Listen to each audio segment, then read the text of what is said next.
In the summer of 1988, a quiet daycare in rural Missouri caught fire in the early morning hours. 3 toddlers were never found. The building was declared a total loss, and the case went cold. 36 years later, a young couple renovating the old farmhouse next door pulls up the living room floor and discovers a locked trapdoor that was never listed on any blueprint. What they find underneath reopens a case long buried in ash and reveals that the fire was never the end. Before we begin, don't forget to subscribe if you're drawn to true crime stories, disturbing recoveries, and cold cases solved by ordinary people uncovering unimaginable truths. August 3rd, 1988. Location: Willow Creek, Missouri. The smoke was already thick by the time Doris Creighton ran barefoot across the dewy grass. Her nightgown clung to her legs. She could hear the fire crackling louder than the screams. The old converted farmhouse that had been her daycare center was burning from the inside out. She hadn't even stopped to grab shoes. The front windows were glowing orange now, flickering shadows dancing like monsters behind the glass. She could hear something crashing from upstairs. Wood splintering, a baby crying, or maybe that was in her head. She couldn't tell anymore. "Dear God, please, please," she whispered, chest heaving as she reached the front porch. The door was too hot to touch. Smoke coiled out from the corners like it was alive.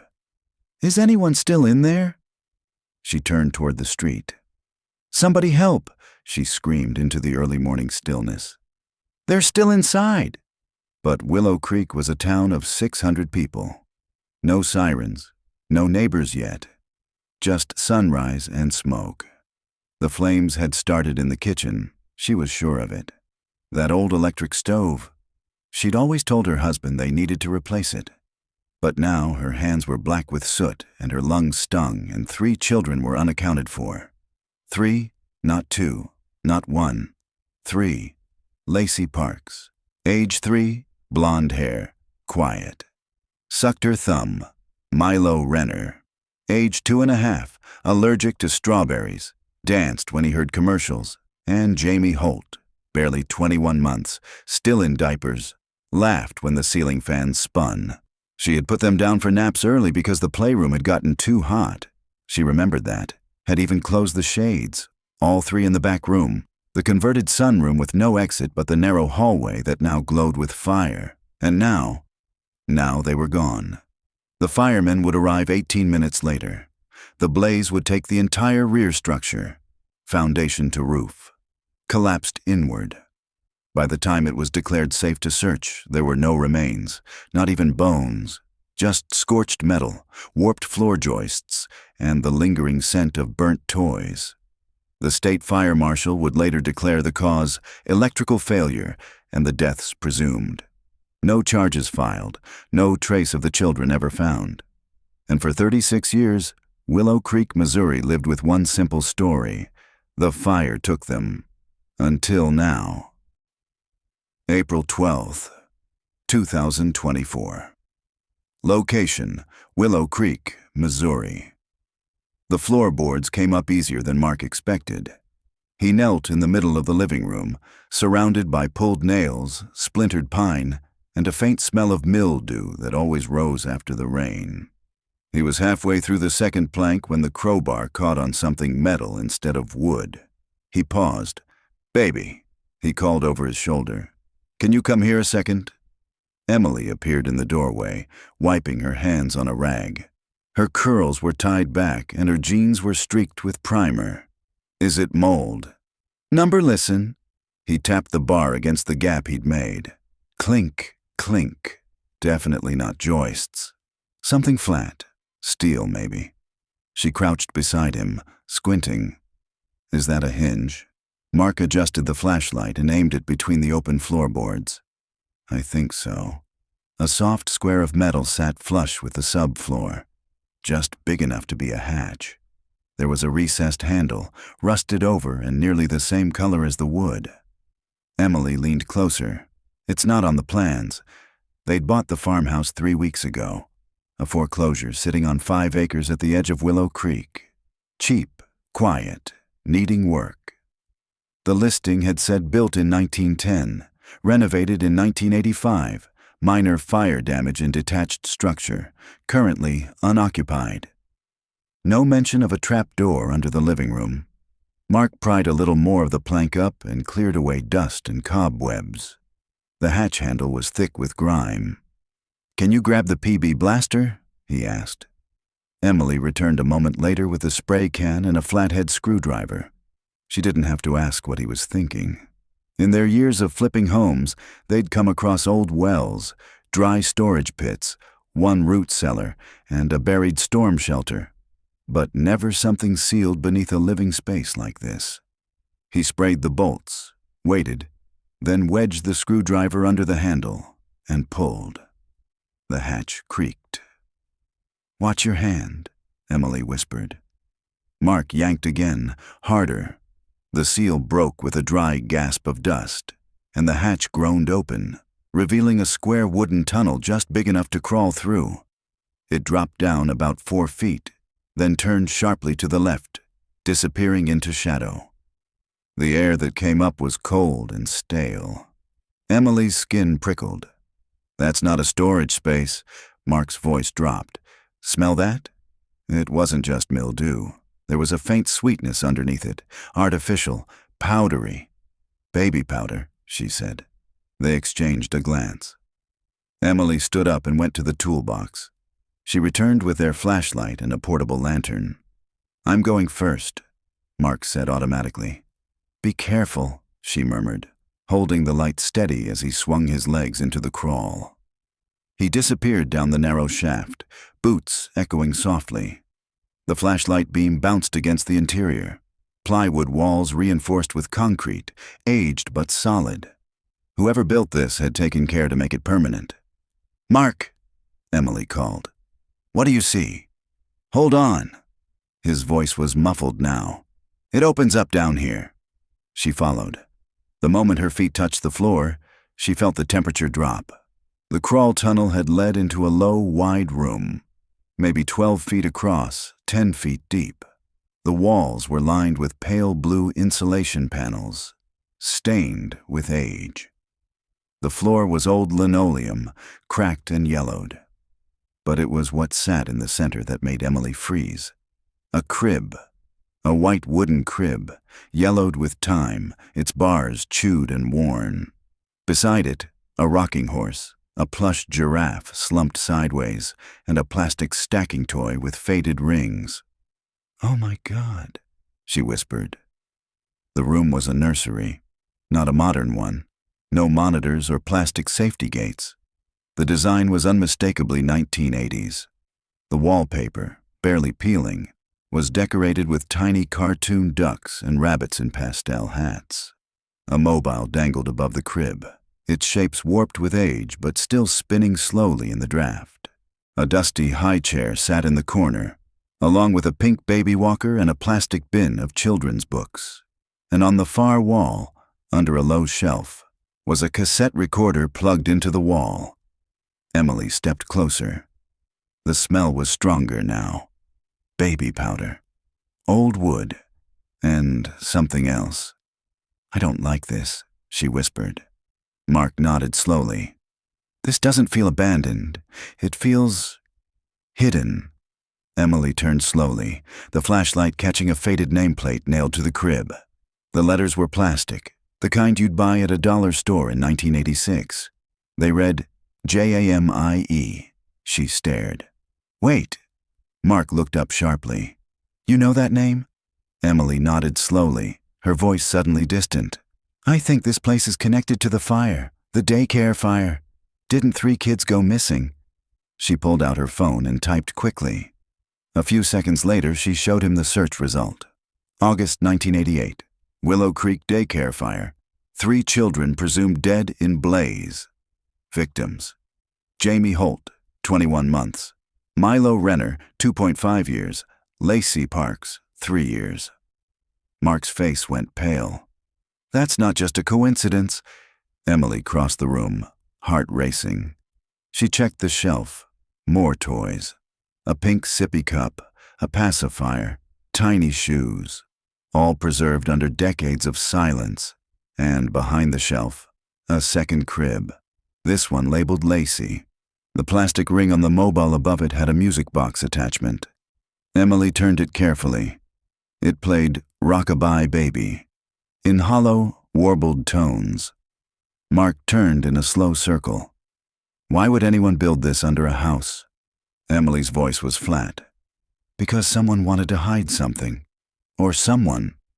She knelt beside the wall. The room felt too symmetrical, too intentional. Then she saw it. A third crib, tucked in the far corner behind a stack of boxes.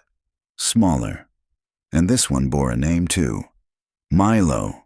3 cribs, 3 names, 3 missing children. Emily covered her mouth. Her heart was pounding so loudly she could barely hear the faint creak from above. Mark heard it too. He looked up. Someone was walking across their living room. April 12th, 2024. Location: Willow Creek, Missouri. Mark held his breath. The footsteps were light, creaking once, twice, above their heads. Someone was moving through the living room where the hatch had been opened. Emily instinctively reached for Mark's arm and clicked off the flashlight. For a moment, there was only darkness. The dim light from the trapdoor barely touched the nursery walls. Then, silence. The footsteps had stopped. Mark whispered, "We left the front door unlocked." Emily's throat tightened. It was a small town. People didn't lock their doors in Willow Creek, especially not in broad daylight, especially not when you were knee-deep in a renovation. But the hatch had been hidden, sealed for decades. The odds of someone wandering in now, today, the same hour they'd found it, too perfect, too wrong. The floorboards creaked again, slower now. Not approaching, retreating. Emily whispered, "We need to get out of here." Mark nodded and carefully began to climb back up the tunnel, easing his weight onto the plywood shaft. He reached the living room, slowly poked his head above the opening, and froze. The room was empty. No shadows moved. No sound. He pulled himself up and looked around. The front door was ajar. Someone had come in and left. Emily climbed up behind him and stood, brushing dust off her jeans. She moved to the front door and peeked outside. Nothing, just breeze, leaves, sunlight, and quiet Missouri farmland stretching for miles. They both stood frozen for several seconds before Mark broke the silence. "We're calling this in." Emily nodded. He pulled out his phone and dialed 911. The first squad car arrived 11 minutes later. Deputy Dana Yates was a local, born and raised in Willow Creek, worked on the force 10 years, part of the original search for the missing kids when she was just out of high school. Now, in her early 50s, she moved slowly, cautiously, but her eyes were sharp as ever. "You said you found a sealed room," she said, stepping onto the porch with a notepad already open. Mark nodded.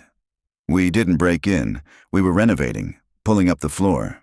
The hatch was under the sub-flooring." Emily added, "It's not on the blueprints." Dana's eyes narrowed slightly. "Show me." They led her through the living room. She hesitated at the open hatch, stared into the dark, then handed her radio to Mark. "If I don't respond in 5 minutes, call it in again," she said, and descended into the shaft. When she stepped into the nursery, Emily saw her stiffen. Dana scanned the space slowly, flashlight sweeping over the cribs, the toys, the pastel wallpaper now curling in the corners. "I remember these names," she murmured. "Jamie, Milo, Lacey." She moved carefully, respectfully, as though walking through a grave site. When she re-emerged 15 minutes later, her face was pale. "I'm calling this in as a potential crime scene," she said. "You two didn't touch anything else?" Emily shook her head. "Only what you see moved. We didn't open any boxes, didn't play the tapes." Dana turned toward the front yard and radioed for backup. By nightfall, the Crenshaw property was wrapped in yellow police tape. The coroner's van had arrived, along with a mobile evidence unit from Jefferson County. A tent had been set up over the open hatch. Neighbors stood across the road, whispering, and inside, under police floodlights, the nursery was being documented inch by inch. Detective Rachel Laird arrived just after 6 p.m., tall, late 30s, with short cropped hair and boots still muddy from her last case. She didn't say much when she entered, just nodded at Dana and ducked under the tape. She came out 30 minutes later, face grim. "I want everything bagged and logged," she told the forensics team. "Boxes, toys, bedding, tape player, especially the tapes." "There's a nameplate on each crib," one tech said. "All match the missing children." Rachel looked at Emily. "You said this room was sealed under the floorboards?" Emily nodded. "Hidden, no stairs, only that tunnel." Rachel exhaled through her nose. "That structure wasn't built in 1910. The construction's too modern. Reinforced plywood, late 70s or early 80s. Whoever built it knew what they were doing." Mark asked quietly, "You think someone kept them down there?" Rachel didn't answer at first. Her eyes flicked toward the open shaft. "There were 3 cribs," Emily said softly. "But no bodies, no clothes, just toys." Rachel turned back to her. "Do either of you have any history with this house? Know the previous owners?" "We bought it through foreclosure," Mark said. "Before that, I think it sat vacant for a while. The man who owned it, the previous owner, I think his name was Stanley March." Rachel's head snapped up. "Stanley March? The fire marshal from the 1988 investigation?" Emily blinked. "I didn't know that." Rachel looked like someone had just punched her. "He was the one who declared the daycare fire an accident, electrical failure, and he lived here for the last 15 years. The next day, a news van parked across from the house. The story broke statewide within 24 hours. Cold case reopened. 3 cribs found in hidden nursery beneath Missouri farmhouse. The town of Willow Creek, population 623, became the epicenter of a renewed investigation. Detective Rachel Laird stood at the head of the task force. She held a press conference on the courthouse steps, announcing, "We are treating this discovery as the potential site of prolonged child confinement. The identities of the individuals who constructed the space and their connection to the 1988 fire are under investigation. We are reviewing all tapes and physical evidence found in the sealed nursery. This case is officially reopened." Mark and Emily refused interviews. They stayed at a motel just outside of town, waiting for their property to be cleared. But every time Emily closed her eyes, she saw the 3 cribs, 3 names, and one question that haunted her. What if they hadn't died in the fire? April 14th, 2024. Location, Willow Creek Police Department. Evidence Review Room. Detective Rachel Laird sat alone in the darkened review room, elbows on the table, staring at the array of unmarked VHS cassettes spread before her. Each one bore the same type of handwritten label. White sticker, blue ink, all caps. No dates, just names. Jamie 01, Milo 03, Lacey 04, combined 07. There were over 30 tapes already retrieved from the nursery, with more recovered from behind a false wall during the second search. Evidence techs were still cataloging the last batch. It was, as one officer put it, a museum of something unspeakable. She inserted the first tape into the playback unit and pressed play. The TV flickered to life with a faint hum, static. Then the image settled. A shaky handheld camera moved through the narrow underground nursery. The room was cleaner, newer, freshly painted. Pastel colors looked vibrant. The floor tile hadn't yet yellowed. A woman's voice off screen, older, southern, familiar. "Okay, little ones, let's start with our stretching."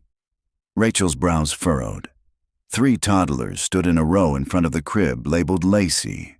They appeared healthy, if unnervingly still. dressed in matching clothes, blank expressions. They didn't look scared, just empty. The voice continued. "We say thank you to Mr. March for our home. Everybody clap." The children clapped once. In unison. Rachel pressed pause. She rewound, played it again. The same movement, same expression, mechanical. She made a note on the yellow legal pad beside her. Children appear conditioned, possibly coached. Voice belongs to adult female, approximately 50s. Suspect. Doris Creighton? She inserted the second tape. The label read Milo 03. This one was more disturbing. The camera was stationary, fixed in the corner of the room. A playpen sat in the center. Inside, the boy known as Milo sat cross-legged, playing with a shape sorter. Rachel watched as he attempted to fit a square into the wrong slot. After the third failed attempt, a buzzer sounded. Milo flinched. A new voice came from off-screen. Male, cold, measured. "Try again, Milo." The boy tried again, failed. The buzzer sounded again. Rachel's skin prickled. The scene repeated for over 5 minutes, until finally Milo stopped, curled inward, and began to rock himself. The video cut out. Rachel turned off the tape and sat in silence for several minutes. This wasn't just someone hiding children. It wasn't just abduction. This was a program. Later that afternoon, she summoned Officer Dana Yates to the viewing room. "Do you recognize this voice?" Rachel asked, hitting play on combined 07. The video showed a group activity. The 3 toddlers sat at a miniature table, working with crayons. On the far wall was a chalkboard, scribbled in crude handwriting, "Be good, obey." The woman behind the camera spoke again. This time, Dana's face changed. "That's her," Dana said softly. "That's Doris Creighton." "You're sure?" "I'd swear to it. She died in 2003, right?" Dana nodded. "Cancer, buried here in Town." Rachel leaned back in her chair, processing. "She was the daycare owner?" "Correct. Ran Willow Creek Children's Home out of the old farmhouse until the fire in 1988. Everyone said she was great with kids. Sweet. Patient." Rachel stared at the frozen image on the screen. 3 missing toddlers in matching jumpers, coloring under fluorescent lights, hidden underground. "Sweet," she echoed. That evening, Rachel drove to the Crenshaw property herself. She stood on the edge of the taped perimeter, watching the forensic team carry out 2 more boxes of material from the false wall behind the nursery. They'd found additional items: old juice bottles, plastic utensils, cloth diapers, chalk drawings. Everything suggested prolonged occupancy. One tech emerged carrying a heavy metal file box. Rachel opened it on sight. Inside, dozens of index cards, laminated, labeled: Milo, dietary, discipline. Jamie, sleep patterns, noise response. Lacey, vocal development, obedience tests. Each card detailed daily behavior logs in obsessive, handwritten detail, all in the same neat script. Underlining arrows, numeric scoring. Rachel read aloud. March 6, 1988. Jamie responded well to auditory test, followed musical cue after 4.2 seconds. Reinforced with gummy bear reward. A chill moved down her back. This wasn't a daycare, she said to herself. This was a lab. Back at the department, she called in the town historian, Marcus Fields, retired librarian, lifelong Willow Creek resident, and the only person in town who knew the full history of every home built before 1950. "Do you remember a man named Stanley March?" she asked. Marcus sat in the conference room with a worn brown folder on his lap. "Of course, fire marshal. Came here from Springfield in '84. Certified inspector, quiet guy, lived alone, took early retirement after the daycare incident." "Did you ever go to his house?" He nodded. "Once, in the 2000s, brought him a donation receipt for some old microfilm he'd given us. He didn't invite me in, just stood on the porch, hand on the door frame, polite but firm. said his house was a mess. Rachel slid a photograph across the table, the image of the nursery with all 3 cribs still intact. Does this look familiar? Marcus stared at it for a long time.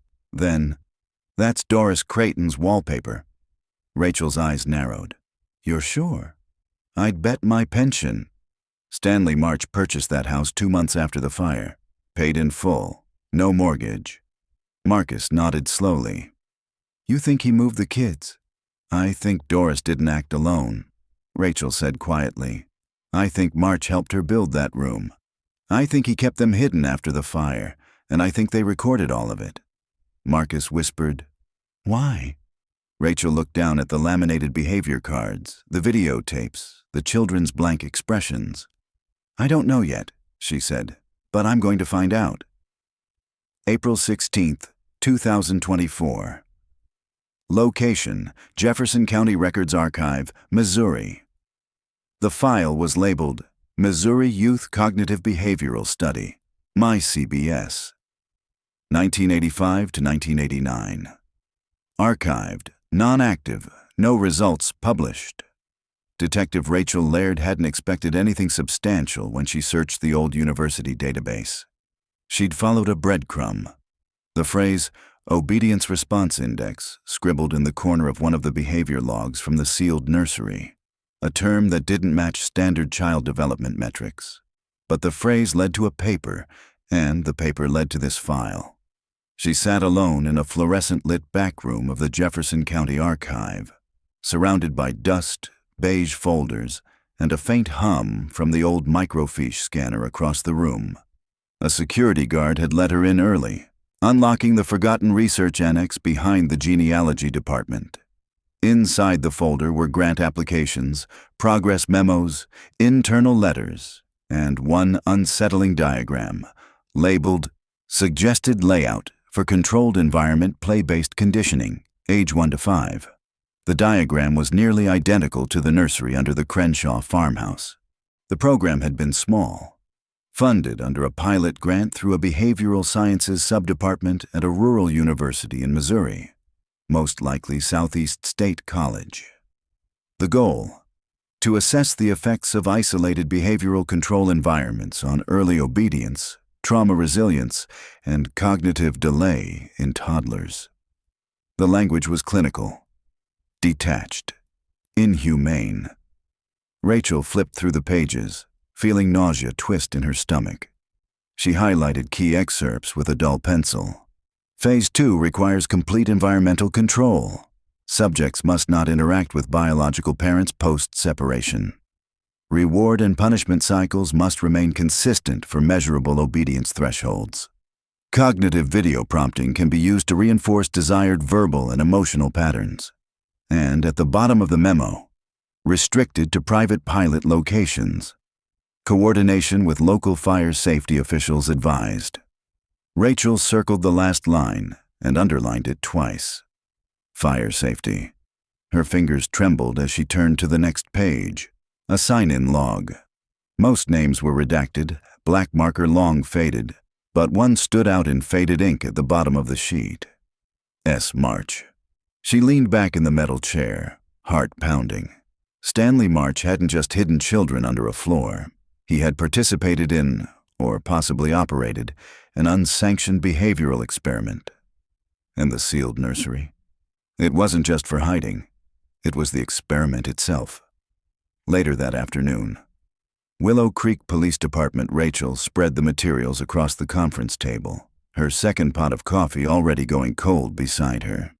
She had 4 tapes queued for review and the behavior logs stacked by child. Jamie, Lacey, Milo. She inserted one of the newer tapes retrieved from the back wall. It was marked in faint ink. Combined session, April 13th, 1988. The footage opened with all 3 children sitting at a small table. They were older now, closer to age 4, thinner, paler, but still obedient. Each child had a laminated card in front of them with symbols on it. A sun, a tree, a face, a house. Off-screen, a woman's voice asked, "Which one makes you safe?" Jamie pointed to the face. "And which one makes you hurt?" Milo touched the son. "And which one disappears?" Lacey hesitated. "Answer." She pointed to the house. Rachel paused the video. Her eyes burned.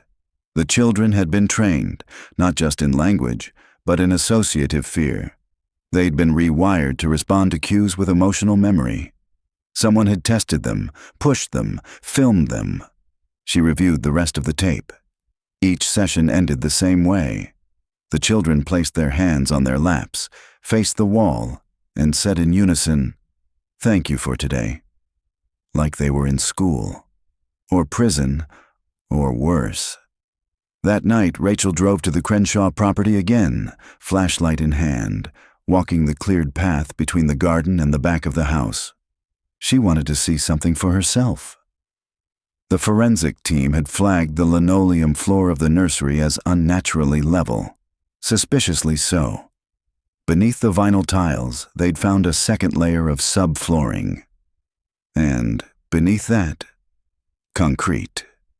Rachel crouched inside the nursery and tapped her knuckles against the floor. Solid, but there were faint irregularities. A hairline crack along the seam where the crib marked Jamie had once stood. She followed it with her fingers. It wasn't a seam from aging, it was a hatch. She radioed dispatch.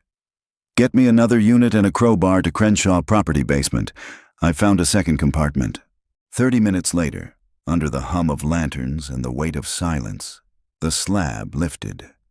Beneath it, a small, shallow pit lined with a plastic tarp, long decomposed, and inside 3 small pairs of children's shoes, perfectly arranged. Beneath them, a rusted tin lunchbox. Inside the lunchbox, 3 folded drawings and a cassette. Rachel unfolded the drawings first. Each one had been done in crayon, uneven, childlike, heartbreakingly simple. Lacey's showed a house on fire. Milo's showed 3 stick figures behind bars with a speech bubble. No. And Jamie's showed a tall man with square glasses holding hands with a smaller child. The child's eyes were X's. Rachel picked up the cassette last. It had no label. She returned to the department that night and played it alone. The recording began with static, then a faint humming. A child's voice. "Jamie, I'm not supposed to talk when it's dark, but I want to say something." Silence. "If someone finds this, I was here. I was real." A pause. "He says we won't be remembered, that we're part of the test. But I don't want to be a test. I want to go home." Rachel covered her mouth. "Please, tell my mommy I love her. Tell her I remember her face, even in the dark." The tape ended. Rachel sat there in the dark, the weight of the discovery pressing into her spine. These weren't just victims of abduction. They were test subjects. And someone, Stanley March, Doris Creighton, maybe others, had documented it all. Wiped it clean with a fire, sealed it in silence. But the children had left a trace, and Rachel was going to follow it. April 17th, 2024. Location, Willow Creek, Missouri. Detective Rachel Laird stood in the evidence room, gloved hands holding the last artifact pulled from the hidden pit. A child's sock, stiff with age, stained with something dark near the heel. Forensics had ruled out recent contamination. No modern fingerprints, no trace of adult DNA on the drawings. But the cassette, the one Jamie had recorded, had revealed something Rachel hadn't expected. There were 2 separate voices on the tape. The second voice came at the very end, almost whispered, barely audible. "Shh, they'll hear us." Feminine, not Jamie. Slightly older, maybe. Rachel had replayed that 5-second segment more than a dozen times through the department's audio analysis software. The voices overlapped. Jamie had said, "Tell my mommy I remember her face." Then, a second voice, clearer now with gain adjustment, said, "I do too." At 9:15 a.m., Rachel called the regional forensic linguist. Could Jamie have shared that tape recorder with someone? She asked. Unlikely, came the reply. But possible. It's a mono mic, not stereo. Both voices are picked up through the same channel, similar distance to the microphone. That suggests two people were sitting right beside it. Rachel leaned back in her office chair. What if the second child wasn't one of the three? The line went quiet. Then you're missing a name, the analyst finally said. Rachel reviewed the behavior cards again. Each child's records had been obsessively maintained. Daily logs, emotional cycles, conditioning responses. She could practically map their lives by ink density alone. But one card was different. Found wedged between Milo's dental chart and Lacey's speech development notes. It was unmarked. No name at the top, no clear subject number, just cryptic lines like, doesn't respond to visual cue, isolate from others for 72 hours, avoids eye contact, exhibits mimic behavior, refers to self as baby blue. Rachel underlined that final phrase, baby blue. That name had never been in the official report. Not once. She checked the attendance logs from the daycare again. 12 children had been enrolled the day of the fire. 9 were accounted for. 3 were missing. But in one draft of the incident report, never sent to press, Doris Creighton had scribbled a note in the margin. Blue slept through snack, check nap chart. Rachel circled the line. This was it. There had been a fourth child. One never reported missing, one never declared dead, one whose real name may have never been known. Later that afternoon, St. Louis, Missouri Department of Health, Child Services Archives. It took Rachel 2 hours to gain access to the sealed Child Services logs from 1988. Most names were redacted. Confidentiality protected even for victims presumed dead. But one entry was flagged as unresolved. No claimant, no parental link. A female toddler found wandering Route 9 2 months after the fire. Estimated age, 4. No speech. Malnourished. Tattooed on her inner wrist with the letter B. She was placed in a state-run children's facility outside of St. Louis under the placeholder name Bryn. Fostered, then adopted. Rachel requested access to the adoption file. The clerk hesitated, but the reopened case, plus Rachel's badge, pushed it through. The name on the file read, Bryn M. Caldwell. Adopted July 1990. Guardians, Thomas and Elaine Caldwell. Current status active, 28 years old. Resides in Springfield, MO. Rachel's heart hammered as she scrolled through the photo ID attached. The woman looked ordinary.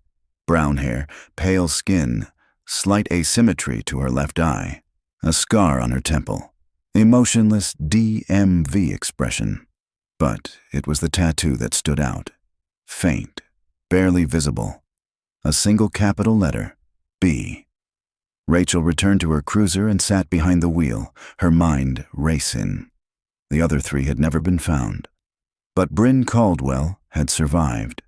She had been right there the whole time, misidentified, mislabeled, and moved through the system as a Jane Doe. Had she forgotten? Or had she remembered and stayed silent? Rachel picked up her phone and dialed the number listed under Bryn's contact information. It rang twice, then clicked. Hello? The voice was soft, cautious.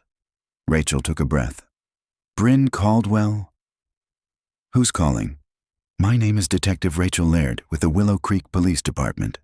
I'm investigating a case involving the 1988 Willow Creek Daycare fire silence. Rachel continued gently.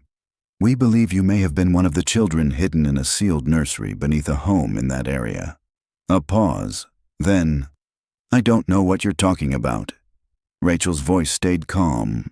We've found drawings, tapes, a voice. We believe one of them is yours. The child who called herself Baby Blue. Another silence. This one longer.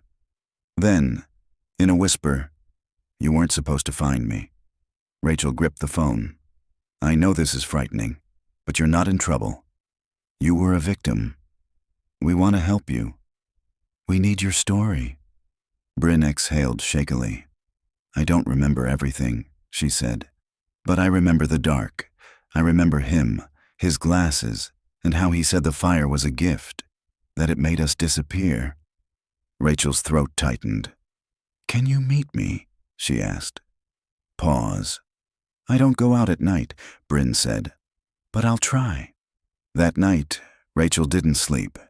She reviewed the tapes again, focused on the voices, the cadence, the whispered fear, and the moment when Jamie's voice cracked with the words, I want to go home.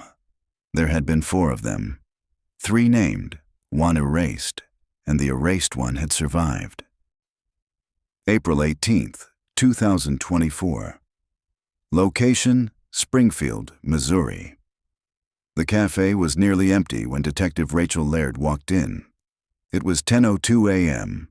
Rain streaked down the wide windows. The soft murmur of espresso machines and distant jazz filled the space.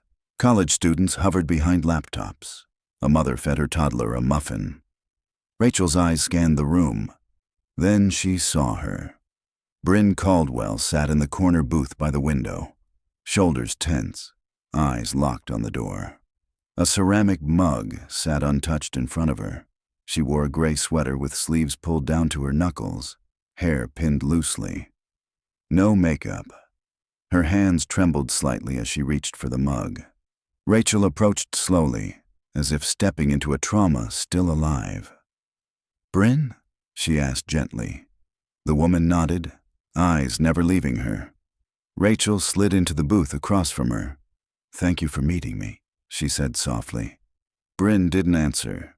She just stared, blinking too often, like she was resisting something rising behind her eyes. Rachel waited. Silence was part of the process. Eventually, Bryn whispered, I haven't talked about it in 20 years. Rachel nodded. That's okay. You don't have to remember everything. I don't remember much at all. Bryn looked down. Or, I didn't. Not until you called. Rachel placed a photo on the table, a still image from the recovered nursery tape.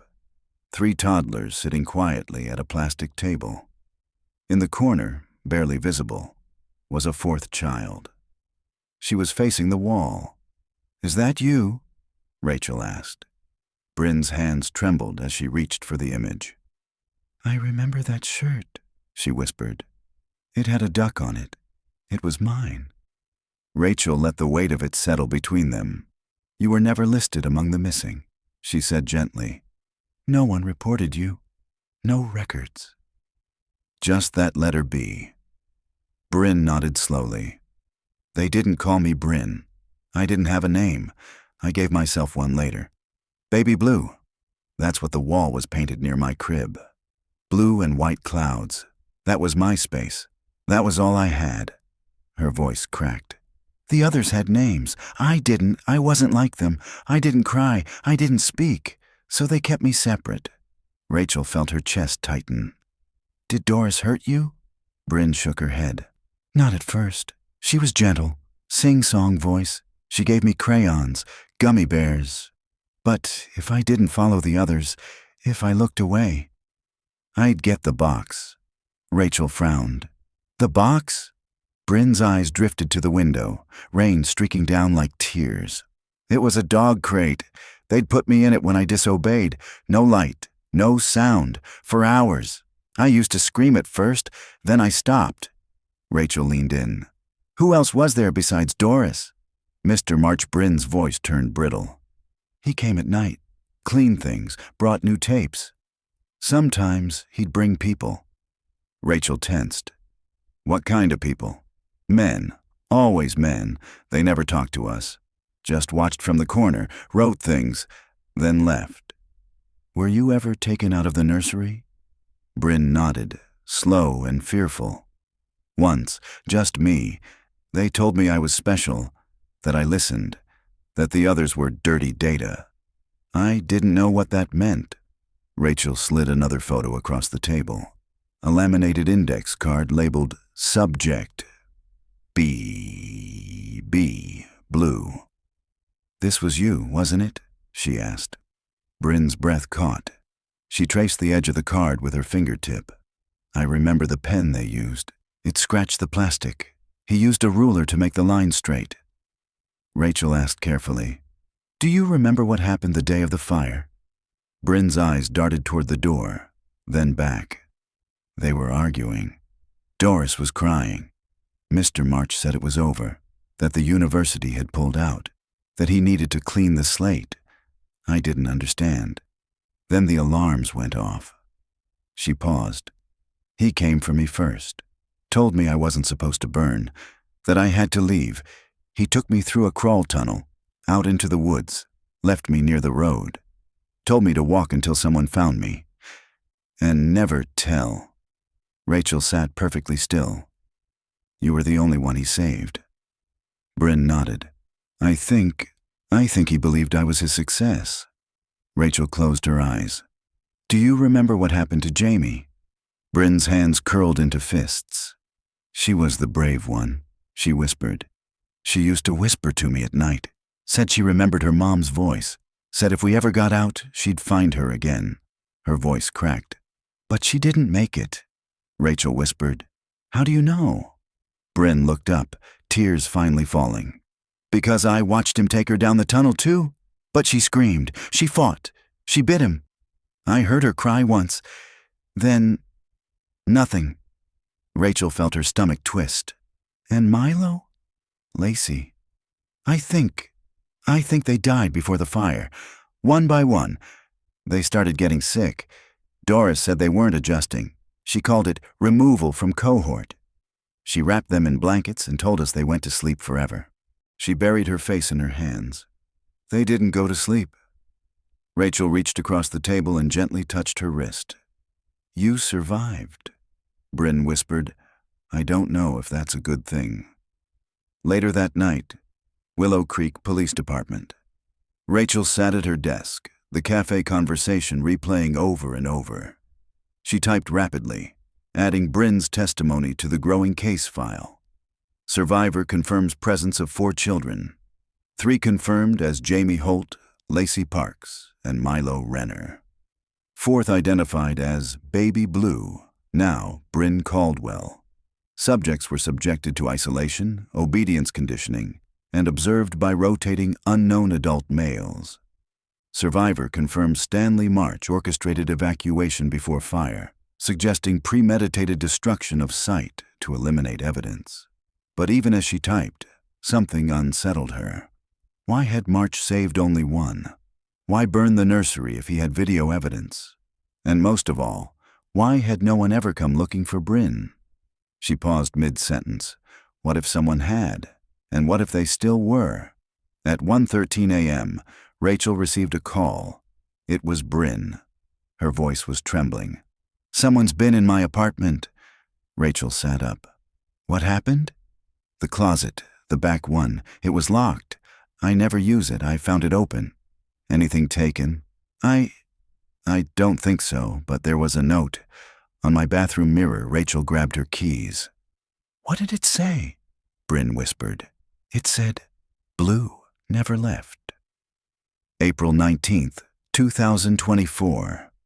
Location, Springfield, Missouri. The apartment was on the 2nd floor of a modest brick building 5 miles from the university district. Neat, quiet, forgettable. Detective Rachel Laird parked half a block down and approached on foot. She didn't want to attract attention. Springfield was larger than Willow Creek, but Bryn's case required discretion, especially now. Bryn met her at the top of the stairwell. Pale, shaking. I didn't touch anything, she whispered. After I saw the note, I just backed out. Rachel nodded. That was the right move. She stepped inside. The apartment was small, studio layout, 1 bedroom off the main room, kitchenette on the right. Rachel's eyes moved instantly to the far wall. The bathroom door was open. The mirror had been wiped in the center, as if someone had breathed on it and traced with a finger. Scrawled across the foggy glass, written in faint blue soap or chalk, Blue never left. Rachel took a photo, then leaned close to inspect it. The writing wasn't smeared, It had clarity, precision, likely drawn with a crayon or wax stick, not a child's handwriting. No fingerprints visible, not with the naked eye. She turned to Bryn. Any sign of forced entry? No. Bryn's voice cracked. Nothing's broken. My lock was still turned. Rachel moved methodically through each room, inspecting corners, closets, windows. In the back bedroom closet, the one Bryn said she never used, she found the door cracked. Inside, nothing obvious stood out, but a faint smell lingered. Old fabric. Cologne. Rachel turned to the closet ceiling. A square cutout in the drywall caught her eye. An attic crawl space, slightly ajar. She retrieved a chair and pushed the panel open. Dust rained down. She aimed her flashlight into the void and saw a single audio cassette resting atop the insulation, labeled Blue 27 inches private. Her stomach turned. She lowered the tape carefully, held it in gloved hands. Do you own a cassette player? She asked Bryn. No. Rachel slipped the tape into an evidence bag. We'll play it at the department. 2 hours later, Willow Creek Police Department. Evidence review room. Rachel inserted the tape into the digitizer and hit play. The audio hissed with age. Then, a child's voice. Bryn's, unmistakably younger, singing to herself, off-key, fragmented, a lullaby. Baby blue in the sky, don't look down or you will cry. Rachel fast-forwarded. The sound changed. A man's voice, low, nasal, distinct. Say it again. Look at the light. Child's voice. Thank you for today. Number louder. Thank you for today. Then silence. Then a third voice. Quiet, adult, female. Recording complete. BB progressing. Isolation functioning. Rachel froze. The voice wasn't Doris Creighton. It wasn't anyone in their files. It was someone else. Someone they hadn't identified. And she wasn't documenting a child for therapy. She was logging data. Rachel rewound the last 10 seconds and played it again. Isolation functioning. She printed out a transcript of the tape and ran the voice through forensic voice comparison. No matches in local or federal databases, but in the logbook from the MYCBS study at Southeast State College. Rachel had seen an illegible signature on a funding memo. Initials, KD. She returned to the archives and re-examined the list of researchers associated with early childhood development studies in Missouri during the mid-1980s. One stood out, Dr. Kathleen Duvall, specialist in cognitive delay, disappeared from academic record after 1989. Vanished. No publication since, no retirement notice, no obituary, no trace. Rachel made a note and circled her name. She had a feeling Dr. Duvall wasn't dead. Later that day, Willow Creek, Missouri. Rachel returned to the station just before dusk. Dana Yates met her outside, holding a clipboard and frowning. We got a call from Jefferson County, Dana said. Library staff was cleaning out storage boxes in the old university records annex. Found a mailing list. For what? A VHS newsletter. Rachel raised a brow. What kind of newsletter? Dana handed over a grainy copy of the header page. The masthead read, The Promise Project. Monthly archives, members only. Delivering materials for preservation and private study attached was a handwritten list of names and mailing addresses. Half were in Missouri. The others scattered across Illinois, Kentucky, Indiana. And at the bottom, S. March, Willow Creek, K. Duvall, no address. M. Trevors, P.O. Box 942, Camden, Indiana. Rachel's eyes narrowed. Promise Project, she repeated aloud. The name didn't appear in any official state records. Not in psychological journals, not in criminal archives, not in university registries. But it showed up on the tapes, in tiny font, embedded on the clamshell cases. Property of Promise Project. The videos weren't just records. They were distributed, shared, preserved. Rachel whispered, They weren't hiding what they did. Dana finished the thought. They were building a library. That night, Rachel stayed late, piecing the puzzle together.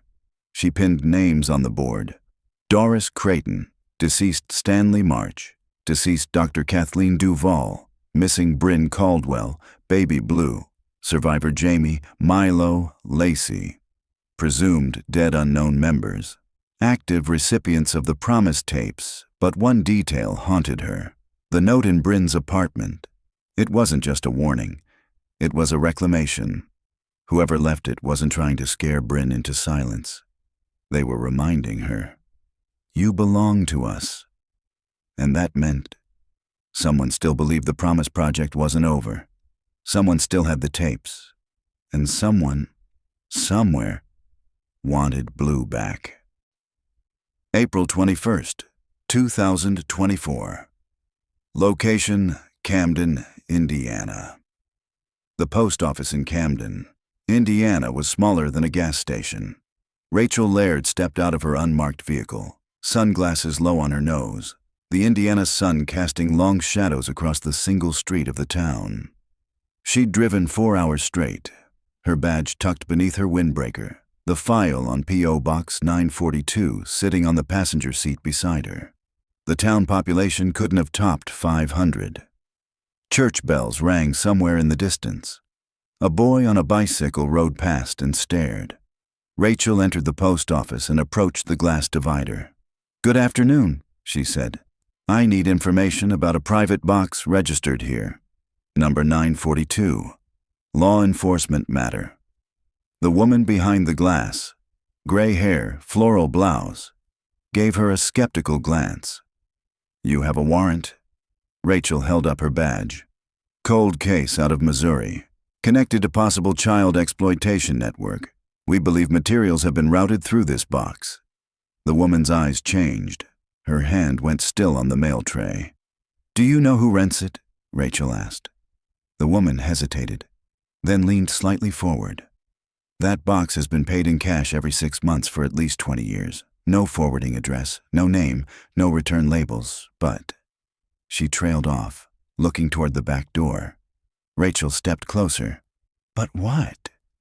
The woman lowered her voice. "He always comes on Sundays, never speaks, wears a tan hat, glasses, drives an old brown Buick. I don't know his name, but he always parks behind the Sanctum hall." Rachel blinked. "The what?" The woman nodded once. "It's not a church, technically. Not anymore. It used to be a Pentecostal building. Now it's just, well, they call it a meeting house." Rachel's pulse quickened. "Do you know what they do in there?" "No one does," the woman said. "They keep the doors locked, windows covered, but sometimes they bring kids in." Rachel stiffened. "Excuse me?" The woman looked away. "I've seen it. Little ones, not often. Just now and then. But they don't stay long. Car pulls up, door opens, that's all." Rachel's mind raced. "Where is it?" 3 blocks down, turn left at the willow tree. Big white building, no signage, just a cross carved into the porch. 20 minutes later, Sanctum Hall, Camden, Indiana. Rachel parked across the street and stepped out. The building was exactly as described. An old church converted into something else. White clapboard, stained windows boarded from inside, and a thick silence surrounding it. No bells, no activity. But there was a security camera above the entrance, newer model. Blinked once. Rachel knocked. No answer. She knocked again, louder. "This is Detective Rachel Laird, Willow Creek Police Department. I'd like to speak with whoever manages this property." No sound. She circled the building, noting 3 rear exits, 1 metal security door near the basement. She pulled on it gently. Locked, but not bolted. She made a note. Then she saw it. A mail slot on the back wall. It was labeled in faded letters, "Promise materials only." Her heart dropped. They weren't just receiving tapes here. They were archiving them. Still, in 2024. Back at her hotel, Rachel filed for a warrant to access the P.O. box. She also called Jefferson County Dispatch and requested surveillance on Sanctum Hall. But while she waited, she made a second call to the Forensic Archive team in Missouri. Cross-reference this term, she told them. Family Sanctum or Sanctum Fellowship or anything similar connected to the Promise Project. 10 minutes later, the archive tech called back. "I found a memo," he said, "from 1986. It's heavily redacted, but it references community integration options for downstream conditioning. The title of the group listed is The Family Sanctum." Rachel leaned forward. "Details?" "Just one quote preserved at the top." A pause. Then the tech read it aloud. "A child must not be taught to escape, only to obey. That is the foundation of the Sanctum." April 22nd, 2024. Surveillance footage. 3:37 a.m. Jefferson County deputies stationed outside Sanctum Hall captured a brown 1989 Buick LeSabre pulling behind the building. The driver, white male, 60s, thick glasses, tan hat. He carried a small cardboard box and disappeared inside through the rear entrance. No lights turned on, no movement for 3 hours. At 6:45 a.m., the man exited again, empty-handed, and drove away. Rachel viewed the footage frame by frame. Inside the box, she spotted VHS spines, labeled neatly. She paused on one still, Princess Room, Volume 472. Her stomach turned. They were still watching, still collecting. Somewhere in the heartland of Indiana, someone was archiving a library of stolen childhoods, and they believed what they were doing was holy. April 24th, 2024. Location, Sanctum Hall, Camden, Indiana. The warrant came through at 7:52 a.m. By 8:10, Detective Rachel Laird stood with a tactical team at the side entrance of Sanctum Hall, the boarded-up church that had become the epicenter of the darkest chapter in the Promise Project. She held her badge tight against her chest, rain misting down as the entry specialist positioned the breaching ram. "Ready on your call, Detective." Rachel gave a single nod. "Go." The door splintered inward with a deafening crash. The team flooded in, rifles low, voices commanding. "Police, search warrant. Hands where we can see them." But no one answered. The building was empty, dead silent. No running footsteps, no shouting. Just the sound of boots against hardwood and the wet shuffle of coats dripping from the rain. Rachel moved past the vestibule and entered the sanctuary. The stained glass windows had been blacked out from the inside with dark velvet cloth. Fluorescent strips lined the ceiling. The pews had been removed. In their place, rows of metal shelves, VHS tapes, camcorder cassettes, hard drives, external discs, each labeled in a uniform system. Handwritten stickers in block letters. Princess Room, Volume 001, Blue 28. In subject, Riley, Integration Prep Hundreds. Rachel's breath caught. This wasn't just a library. It was an archive of child torture. She turned toward the altar. It had been replaced with a desk, and behind the desk, a filing cabinet. Locked. The lead officer called out from a back room. "We've got something." Rachel followed. They had found a trapdoor in the floor of the old baptismal room. When opened, it revealed a narrow stairwell descending into a basement lined in concrete. Rachel took point. At the bottom was a single table, a desk lamp, and a ledger. She approached it slowly. The cover was black leather, weathered. It had no title. Inside, lined pages of names. Some were first names only. Others listed initials, birth dates, or states. Many included notations in code. Lacey P., Willow Creek, erased. Milo R., Willow Creek, erased. Jamie H., Willow Creek, erased. BB, Blue, delivered. Rachel's hand went cold. She flipped through the pages. Over 150 children listed, spanning 1984 to 2019. States included Missouri, Illinois, Kentucky, Tennessee, Indiana. Next to each name was a status: erased, integrated, delivered, unresponsive, reclaimed. Rachel whispered, "This wasn't just one house or one town. This was a network." The words echoed in the damp stone. She turned to the final page. Only one entry had been written in the last 5 years. Bryn Caldwell. Blue. Status recovered. Update 2024. Surfaced. Potential breach. SAR monitor. Rachel stared in horror. Someone had known Bryn had resurfaced. Someone was watching her, and someone had used the word monitor, not warn or threaten, but something more clinical, more invasive. She took photos of every page, then carefully closed the book and turned to the evidence team. "Bag this, scan every tape, flag every entry on this ledger, and someone get child services on standby, because this is federal now." That evening, Willow Creek Police Department. Rachel returned with the ledger, 3 tapes, and a portable hard drive recovered from the altar desk. She locked the door of the evidence room behind her and inserted the first tape marked Blue 28-inch into the digitizer. The footage began with a familiar scene. A pale girl with tangled hair sat alone in a pink-walled room, coloring quietly. A song played softly in the background.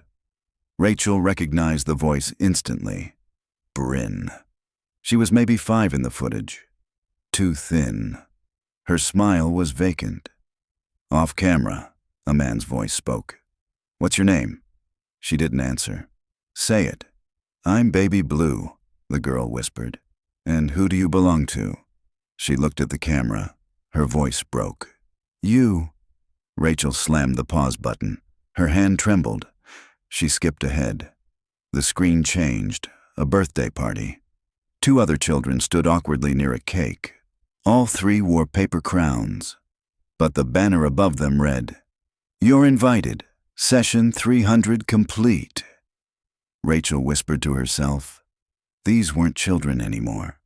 They were experiments, projects. She turned to the hard drive. It was password protected. She called the forensic tech. "Run every bypass tool we have. Break this open." Then she opened her notebook and added a single sentence. "We thought the nursery was the end. It was just the beginning." April 25th, 2024. Location, Willow Creek, Missouri. The sun was just beginning to rise when Detective Rachel Laird pulled into Bryn Caldwell's driveway. The house was quiet, nestled beneath a canopy of oaks. Mist clung to the grass. The street still slept. Rachel sat in her car for a moment, watching the front porch. She didn't call ahead. Some things couldn't be shared over the phone. She carried the black evidence bag in one hand and the printed ledger pages in the other. When Bryn opened the door, she looked exhausted, like she hadn't slept in days. Her eyes were hollow, but she stepped aside without a word and let Rachel in. They sat at the small kitchen table. Rachel laid the evidence on the surface gently, as if handling bone fragments. "This came from the building in Indiana," she said. "Sanctum Hall. We raided it yesterday." Bryn's fingers tightened on her sweater sleeves. Rachel opened the bag and removed the ledger, flipping it to the marked page. Bryn Caldwell. Blue. Status recovered. Update 2024. Surfaced. Potential breach. Monitor. Bryn stared at the page. Rachel waited. After a long moment, Bryn spoke.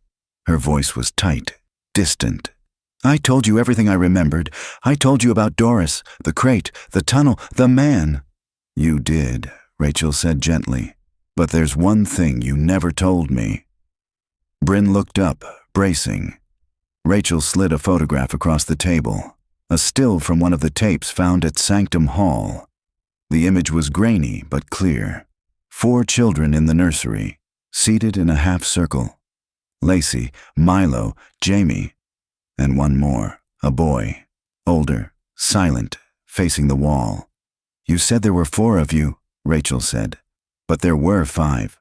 Bryn's face went still, her lips parted slightly. Then she whispered, "I didn't know how to say it." Rachel leaned forward. "Say it now." His name had been Nolan. He was older than the others. Maybe 6, maybe 7. Bryn couldn't remember for sure. He didn't speak. He didn't play. He slept in a corner, on a cot without a pillow. Bryn used to watch him while the others napped. He would lie there, eyes wide open, never blinking, never moving. "He wasn't like us," she said softly. "He was already broken when I met him. They treated him different. They called him a test case." Rachel listened, pen resting on the page of her notebook, unmoving. "He had marks on his wrists, faded, like something had been chained there before. He flinched if you got too close." She looked away. "They kept him in the mirror room." Rachel stiffened. "What's that?" "There was a side door off the nursery," Bryn whispered. "No window. Just a mirror on one wall. But the mirror was one way. They watched him from behind it." She paused. "Sometimes they watched us through it too." Rachel flipped through her notes. In one of the tapes labeled Princess Room Volume 296, there had been brief footage of a padded cell, a small square room with a single chair and mirrored wall. "Did you ever see what happened to Nolan?" she asked. Bryn hesitated, then nodded. "The night of the fire. Mr. March came for me, told me I was getting out, but as we crawled through the tunnel, I heard something behind us, a shout, a struggle, then a bang, not an explosion, just a slam, like a trapdoor closing." She wiped her eyes. "I think he sealed Nolan inside. I think he left him there to burn." Rachel's voice trembled. "Why didn't you tell me before?" Bryn stared at the wall. "Because I wasn't sure if he was ever real. I used to see him in my dreams, standing behind the mirror, watching me. Not saying anything, just waiting, like he never left." She looked back at Rachel. "I thought he was part of the trauma." Rachel exhaled slowly. "He wasn't." She slid another image across the table, a blurry scan from the Sanctum Hall archive, dated 1990. The boy was older now, maybe 12, pale, staring straight into the camera, a crude metal tag around his neck. It read, N01/Observation Wing. Rachel whispered, "He survived the fire. Somehow, he lived. And they moved him somewhere else. Somewhere worse." Bryn's voice cracked. "He's still out there?" Rachel nodded once. "I think Nolan was their first full-term subject, the one they never let go." Later that evening, back at the station, Rachel examined the index logs from Sanctum Hall. She cross-referenced every N-subject listed in the ledger. There were 9, all boys, all tagged with designations like N01, observation N03, test a failure, N07, stimulus non-responsive. Only one had no exit status.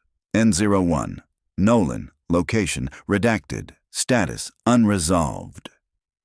She circled it in red. Bryn wasn't the last. The nursery beneath the floor hadn't closed in 1988. It had evolved, hidden in other places, disguised as churches, folded into therapeutic centers. Sanctum Hall was only one cell in a much wider organism, and somewhere out there, Nolan was either still alive or he'd become something worse. April 28th, 2024. Location: Ridgeview School for Children, Tennessee. The abandoned boarding school sat on 14 acres of overgrown land at the edge of the Cumberland Plateau. Ivy strangled the red brick walls. Broken windows stared blankly out toward a dead forest. Rachel Laird pulled up the drive just after 7 a.m., the wind tugging at the old sign hanging sideways from rusted chains. Ridgeview School for Children. Established 1959. A place to learn, a place to grow. The name had appeared twice in the Sanctum ledger. Once beside Nolan's ID tag, and once in a faded log marked only transferred to basement hold. Observation continued. The property had been sold in 1994 after the school declared bankruptcy, but no demolition permits had ever been filed. The new owners never moved in. It had sat vacant for 30 years. Rachel adjusted her flashlight and headed toward the east wing. Inside, the school was silent, the kind of silence that pressed against the chest. Hallways carpeted with rotted books, classrooms frozen in time, desks overturned, bulletin boards yellowed with age. She moved past the cafeteria and turned down a narrow hallway labeled Staff Access Only. The ledger had referenced a lower-level storage annex. What she found at the end of the hallway was a locked steel door. The handle was rusted, but beneath it, half concealed by peeling paint, was a keypad, dead. She pried the control panel open. A wire dangled loose, frayed with age. She crossed the wires manually, braced herself, and the lock clicked. The door groaned open. The air that greeted her was thick, still. Not the smell of mold. Something older, something preserved. She clicked on her flashlight and stepped down. The stairwell descended for longer than expected, 30 steps, then 40, then 50. At the bottom, a concrete corridor. No signs, no windows, just 5 numbered doors, each identical, each with a single round window at face level. Rachel moved to the first and peered through. An empty room, then the second. Same. At door 3, she stopped. Inside was a small cot, a tray bolted to the floor, and in the far corner burned into the cement wall, N01. She felt her breath catch. She pushed the door open. The room was bare now, long abandoned, but scratch marks lined the lower walls. Deep, angled, as if fingernails had clawed through the concrete. On the far wall, a mirror had once been bolted. Only the metal brackets remained. Rachel whispered, "This is where they kept him. Not a nursery, not a room, a cell." And Nolan hadn't been alone. A chalkboard lay flat on the floor, cracked through the center. Faint letters remained. BEGOOD, BLUEISWATCHING. Rachel knelt to take photos. Then she saw it. Behind the cot, a vent panel slightly askew. She reached in, pulled out a small square cassette recorder. Taped to the back in electrical tape was a note. "He still remembers." You weren't the only one they named. Her fingers trembled. She bagged the recorder and turned to leave, but not before one final glance into the corner of the room. There, carved into the wall in jagged, overlapping lines, "I was never alone." Later that evening, Willow Creek, Missouri. Rachel met Bryn in the back office of the station. The lights were low. The tape recorder sat between them on the table. Rachel pressed play. The tape hissed, then cracked into clarity. A young boy's voice, cautious, whispered, "My name is N01. They call me Nolan. I don't like the dark. I don't like the camera." A pause. "Blue sings when she thinks she's alone. I remember her song. I hear it in my sleep." Rachel glanced at Bryn. Tears welled in her eyes. "They say we're going to be kept here forever, but I don't think they know I can hear the other kids. In the pipes, in the floor. One of them says there's a room underneath the nursery, with toys and mirrors." Another pause. Then more faintly, "I'm going to leave something behind. If someone finds it, tell Blue she wasn't the only one they took. There were others. I remember their names." Rachel pressed stop. Bryn buried her face in her hands. "They told me I was the only one," she said, "that no one else made it out, that the others had to be cleansed." Rachel sat in silence, then whispered, "They lied." Back at her desk, Rachel opened the final drawer of the evidence file. She now had a ledger with over 150 children's names, a full archive of tapes from Sanctum Hall, a recording from Nolan, N01. Architectural plans revealing hidden rooms, mirrored walls, and a conditioning pipeline disguised as early intervention therapy. She stared at the board where all the photos, names, and timelines converged. and one phrase Nolan had whispered kept playing in her head. Tell Blue she wasn't the only one they took. Rachel picked up a pen. Under Bryn's name, she wrote a new heading, Survivors, and under it, she added one more line. Nolan, location unknown. Status, missing, presumed alive. April 30th, 2024. Location, Creighton property, Willow Creek, Missouri. The sun was setting behind the skeletal outline of the old Creighton Daycare. Only the front porch remained intact. Everything else had long since collapsed into itself. Charred wood, sagging foundation. Yellow tape fluttered weakly in the wind, faded from the initial forensic sweep weeks earlier. Detective Rachel Laird stood beside Bryn Caldwell, boots planted in what used to be the nursery. Now it was just a hollow, a wound in the earth. The fire in 1988 had eaten everything, or so they thought. But there was one place no one had looked, beneath. 2 days earlier, Rachel had found an old blueprint of the original structure in the Willow Creek archives. It showed a crawl space, an old one, not used in decades. It extended beneath the rear playroom, accessible only through a floor hatch sealed under the tiling. If the Promise Project had intended the nursery to be a stage, the crawl space may have been the audience box, a hidden place to observe, record, manipulate. Now, Rachel stood with her flashlight aimed at the edge of a jagged break in the floor. Bryn knelt beside her. "Are you sure you want to see this?" Rachel asked. Bryn didn't answer. She climbed down first. The air was colder beneath, dense with earth and mildew. The crawl space had once been framed in stone and brick, now mostly collapsed. Tree roots pushed through in every direction. But near the far end of the space, behind a sagging beam and half-melted ductwork, Rachel saw it. A wooden chair, a tripod mount, and a rusted camera pointed directly upward, aimed at the floorboards that no longer existed. Rachel raised her light. Above them, the remnants of the nursery, burnt joists, warped subfloor, a hole to the sky.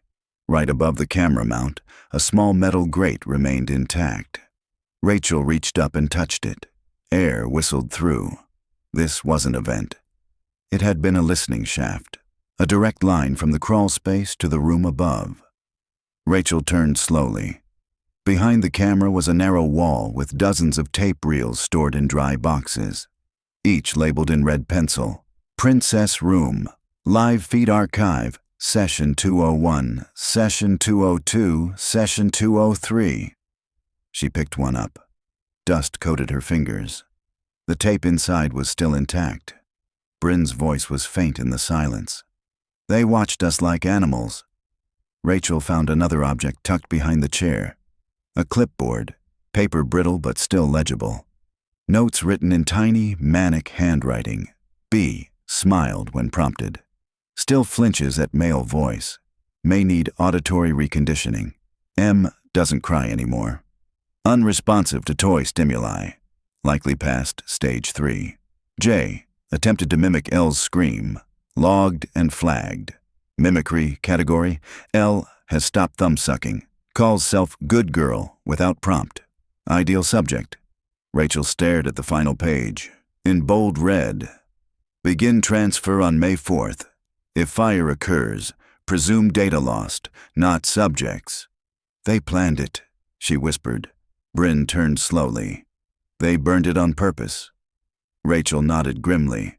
The fire was the cover, not the crime. Back above ground, the evidence team sealed off the crawl space for a full forensic sweep. The tapes were bagged. The camera, removed and preserved. The chair, carved with the initials MM, was lifted last. Rachel stared at it for a long time, then asked quietly, "Has anyone spoken to Doris Creighton since the fire?" A nearby officer checked a clipboard.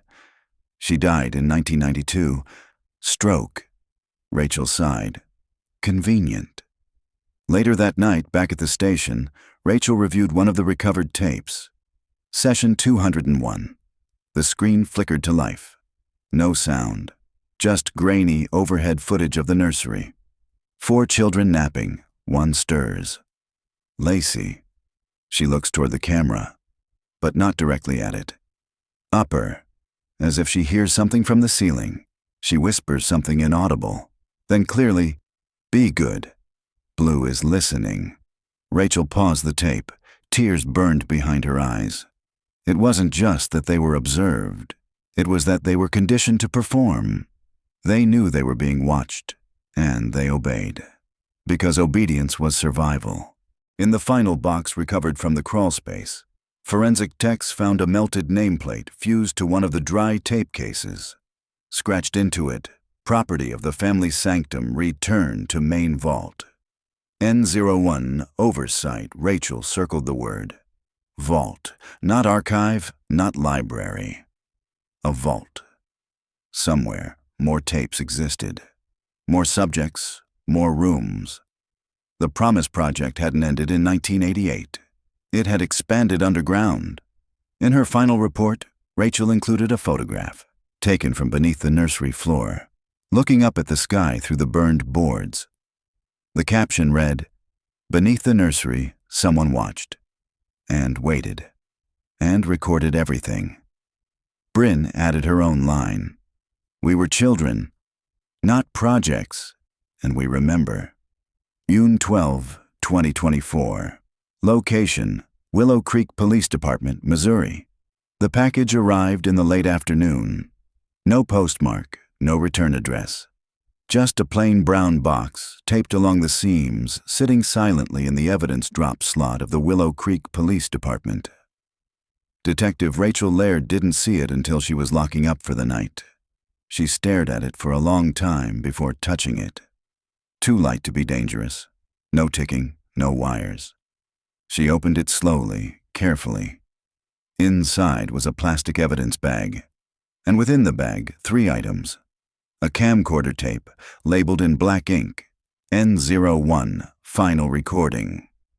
A Polaroid photo, dated 1989, showing a boy sitting in a corner of a padded room, eyes swollen, arms wrapped around his knees. The mirror behind him reflected only the cot, not the child, and a torn scrap of paper, 1 line, all caps, handwritten in dark blue ink. "He's still in the mirror."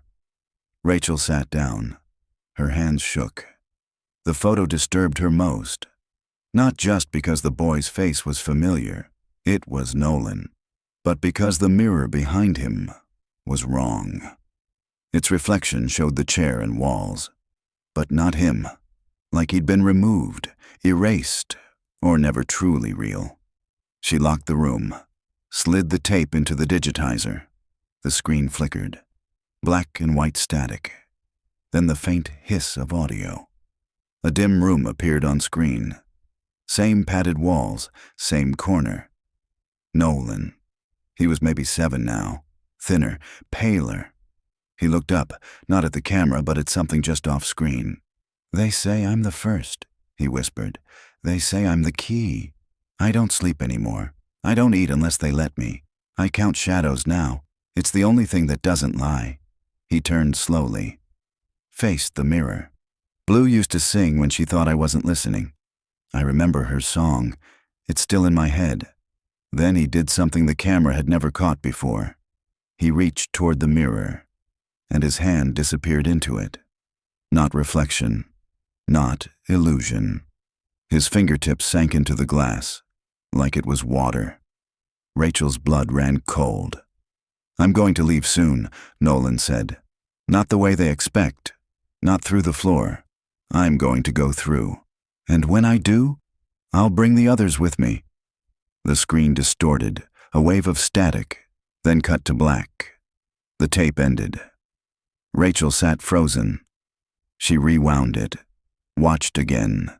Same footage, same ending. She flipped the Polaroid over. A message had been written faintly in pencil on the back. "Only mirrors remember what they were told to forget." That night, Rachel removed the mirror from the interview room in the station and ordered every reflective surface and evidence sealed, just in case. She wasn't sure what she believed anymore, but she knew this. Bryn hadn't been the last, and Nolan had never left.